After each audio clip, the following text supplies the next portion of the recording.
So hello guys, welcome to my YouTube channel. So आज की video हमारा जो हमने स्केचिंग थ्योरी पढ़ी थी उसी के आगे अगर आपको स्केचिंग एम्पलीट्यूड निकालना है या sketching cross section, differential sketching cross section और टोटल स्केचिंग क्रॉस सेक्शन निकालना है तो आप कैसे फाइंड आउट करोगे उसे, तो आप वो देख लो। ओके, तो अब देखो क्या होगा। हमने क्या किया सबसे पहले श्रोडिंगर इक्वेशन ली फॉर इलास्टिक स्कैटरिंग। हमने ऐसी स्कैटरिंग मानी जी जिसमें हमारे पार्टिकल्स की एनर्जी में बेसिकली कोई चेंज नहीं आ रहा, मतलब एनर्जी हमारी before scattering and after scattering क्या रह रही है, सेम रह रही है। ठीक है, सो हमारे पार्टिकल जो इंसिडेंट रह रहे हैं वो हमारे प्लेन वेव में रह रहे हैं, इंसिडेंट प्लेन वेव। ठीक है, तो प्लेन वेव में हमारे पार्टिकल इंसिडेंट होते हुए दिखाई दे रहे हैं, किसको, टारगेट को दिखाई दे रहे होंगे। ठीक है, सो हमारे पार्टिकल आए यहाँ से, टारगेट से हिट किए और वो क्या हो गए, स्कैटर्ड हो गए।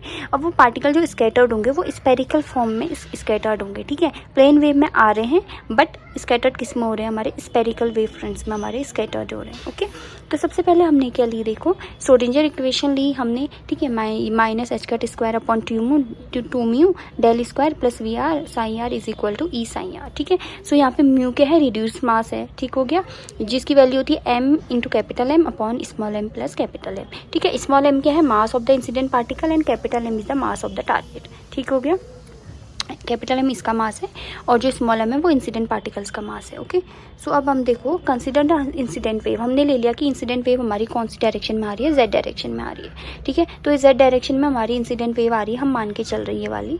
ठीक है, तो इसकी जो वेव हो जाएगी, इसको सॉल्व करने के बाद हमें क्या मिलेगी, ये मिलेगी। तो ये क्या मिलेगी, इंसिडेंट वेव अगर जेड डायरेक्शन में आ रही है तो किस फॉर्म में मिलेगी, ई की पावर आई के जेड। ये क्या होगी, इंसिडेंट वेव होगी। और जो स्कैटर्ड वेव मिलेगी वो हमारी, मैंने क्या बोला, वो स्पेरिकल वेव फ्रंट्स में है। ठीक है, यानी कि वो थीटा फाई के टर्म्स में होगी। ठीक है, तो इस पर जो हमारी स्कैटर्ड वेव हो जाएगी वो क्या आ जाएगी, एफ के थीटा फाई ई की पावर आई के आर डिवाइडेड बाई आर। ठीक हो गया, ये आर के ये डिस्टेंस के क्या होगी, इनवर्सली प्रोपोर्शनल होगी। और आर वाला टर्म वही स्पेरिकल सिमेट्री होने के कारण आर वाला टर्म आया है। ओके, कि हमारी जो इंसिडेंट वेव तो हमारी सिंपल हमारी प्लेन वेव में आ रही है, बट जो स्कैटर्ड वाली है वो कैसी है, हमारी स्पेरिकली है। ठीक है, तो इसलिए आर वही है।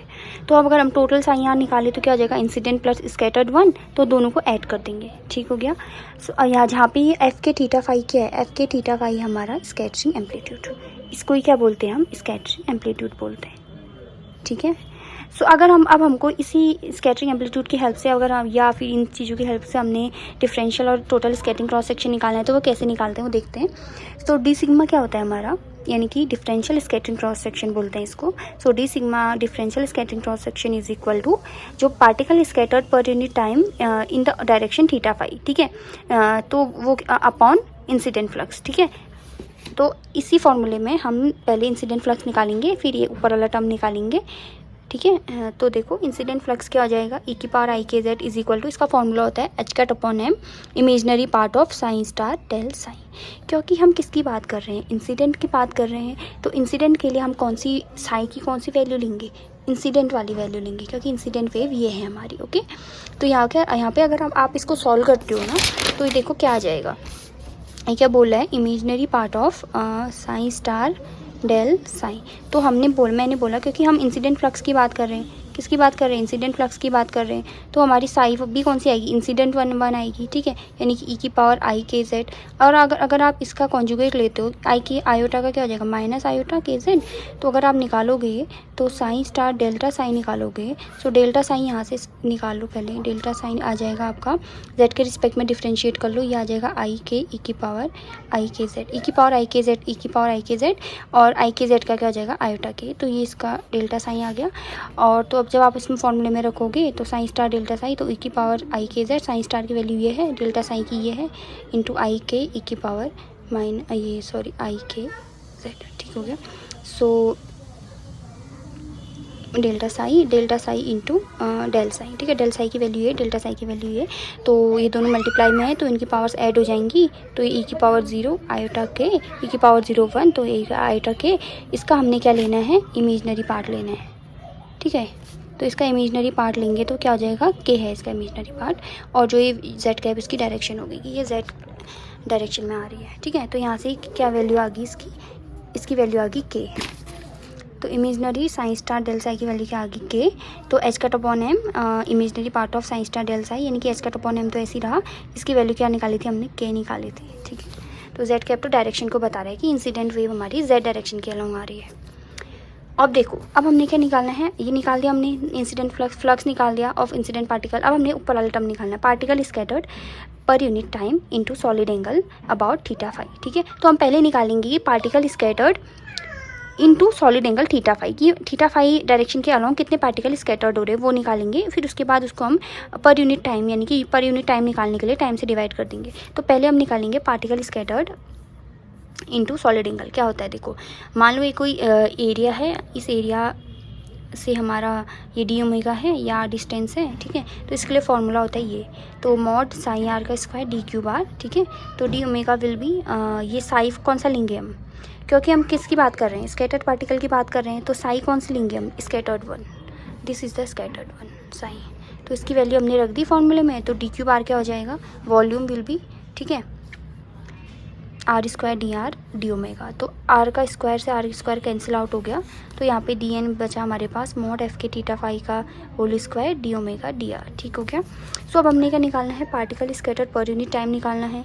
सो डी एन अपॉन इसको हम टाइम से डिवाइड कर देंगे। ठीक है, तो डी टी, सिंस देखो हमारे पास वेलोसिटी होती है डिस्टेंस अपॉन टाइम। ठीक है, और हमारे पास P is equal to M B या V is equal to P upon M होता है। ठीक है, तो P is equal to M B, तो यहाँ से V is equal to P upon M. ठीक है, सो पी की वैल्यू क्या होती है, एच कट के, क्या होती है, एच कट के।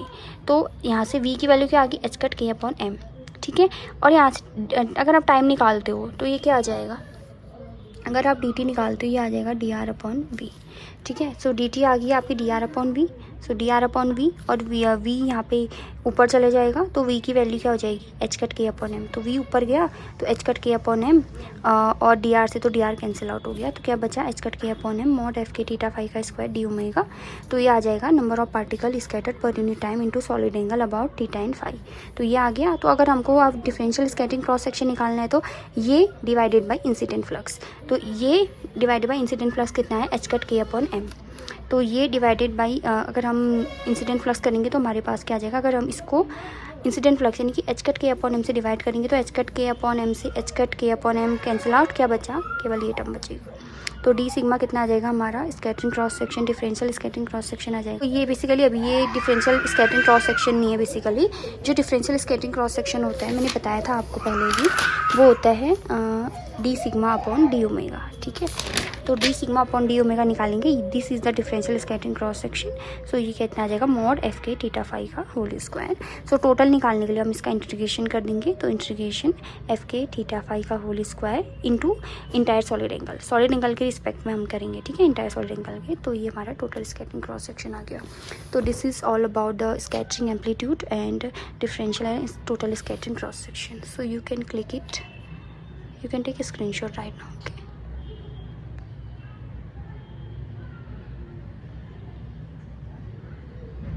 so this is how you can find the scattering amplitude. Fk theta phi is the scattering amplitude and differential and total scattering cross section.